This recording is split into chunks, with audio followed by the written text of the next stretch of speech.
Definitely not. This meeting does not appear to have gone well. About 45 minutes ago, the Turkish side essentially walked out. We could all of a sudden see the police escort lights flashing outside, which was odd because we hadn't been told that the meeting was over.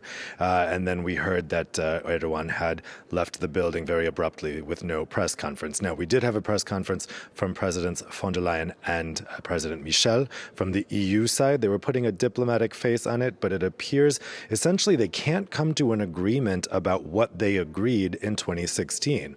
The Turkish side feels that the EU side of that deal, for which Turkey would stop migrants coming to the EU border in exchange for funding, 6 billion euros in funding to help take care of the migrants in Turkey, they feel like that deal isn't being met because there were other parts of that deal. There was supposed to be a visa liberalization scheme that really hasn't gone anywhere. And so we could tell from that press conference tonight that the two sides are at two very different points. Now, President von der Leyen did say that that EU-Turkey deal is still in effect, but the two sides have to agree exactly what it means to implement it. But Charles Michel, the president of the council, described tonight's meeting as a first step.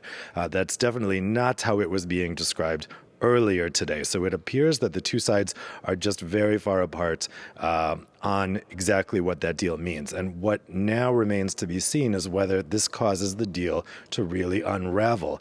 We were told tonight that the EU's Foreign Affairs Chief, Josep Borrell, will meet with his Turkish counterpart in the coming days to try to come to some kind of understanding about what is required by that 26 agreement on both sides, both on the Turkey side and on the EU side.